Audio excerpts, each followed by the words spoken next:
শোণিতপুৰ জিলাৰ অন্তৰ্গত শহীদ নগৰী ঢেকিয়াজুলিৰ বৰা হোটেলত চলিল প্ৰশাসনৰ উচ্ছেদ অভিযান। উল্লেখ্য যে বিগত 25 বছৰ ধৰি ঢেকিয়াজুলিত PWDৰ খালী পৰি থকা এডোখৰ ভূমিত সামান্য হোটেল এটা খুলি ব্যৱসায় কৰি পৰিয়াল পোহপাল দিছিল বৰা উপাধিৰ এটা ভূমিপুত্ৰ দৰিদ্ৰ পৰিয়ালে।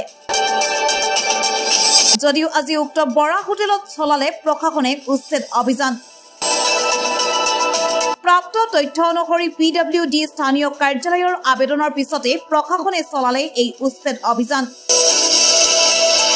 ব্যৱসায় প্ৰতিষ্ঠানটো JCBৰ জৰিয়তে ভাঙি দিয়াত বৰ্তমান দিগবিদিক হেৰুৱাই পেলাইছে বৰা হোটেলৰ স্বত্বাধিকাৰী ফুলেন কুমাৰ বৰাই। আজি মোৰ 25 বছৰে হ'ল ইয়াত মই ব্যৱসায় কৰা আৰু 25 বছৰ ধৰি মই ব্যৱসায় কৰি মই পৰিয়ালটো পোহপালন দি আছিলোঁ। গতিকেলৈ মাজতে আজি প্ৰায় এইটো অফিচটো আহিছে মৰিগাঁৱৰ পৰা যেতিয়া অফিচটো আহিলে এওঁলোক অহা আজি 8-9 বছৰমান হ'ল। হোৱাৰ পাছত তেওঁলোকে মোৰ ইয়াতে খানা চানা খাই ৰুটি খাই খোৱাৰ পাছত পইচা পাতি অলপ লেনদেন গণ্ডগোল কৰে, খাই পেলাই পইচা নিদিয়ে কিবা কৰে। তাৰপাছতে মোৰ এতিয়া লাইন চাইনো নাছিলে, তেওঁলোকেই লাইন দিয়ালে। তেওঁলোকৰ পৰা মই ফ্ৰিজ কিনিব লগা হ'ল লোন লৈ পেলাই। মই গোটত লোন লৈছিলোঁ। তেওঁলোকে কৈছে দোকানখন ভালকৈ বনাওক, আমাৰ ইয়াত থাকিব, আমাৰ ঠাণ্ডা পানী লাগিব, কিবা লাগিব, লাইন আমি দিম। সকলো লাইন চাইন দিয়াৰ পাছত ফ্ৰিজ চিজো কিনিলোঁ। কিনাৰ পাছত মই দোকানখন কৰি আছোঁ, খাই আছোঁ। তাৰপিছত কিবা হঠাৎ যেতিয়া তেওঁলোকে বাকী কৰিলে, বাকী কৰি কেতিয়াবা ঠাণ্ডা এটা খাই দিয়ে। মই যদি দেখোঁ চাহ সেইটো পইচা পাছত দিম, যদি নেদেখিলে কি কৰে সেইটো বটলটো পেলাই দিয়ে।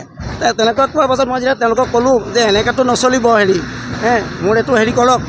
তেওঁলোকে তেতিয়া কি ক'লে ক'ত কেনে বোলে PWD মাটি বুলি মোক এভেকশ্যনৰ দিলে।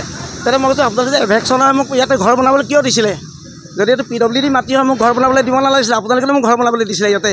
আপোনালোকে মোক এতিয়া কিয় কৰিলে? আগতে মোক মানা কৰিব লাগিছিলে। মই যে ইমানখিনি টকা পইচা নষ্ট কৰিলোঁ, এই টকা পইচাখিনি মোক কোনে দিব? এইটো মোক গোটত টকা দি আছে, মোৰ বন্ধনত টকা আছে, মই টকাখিনি ক'ৰ পৰা মাৰিম?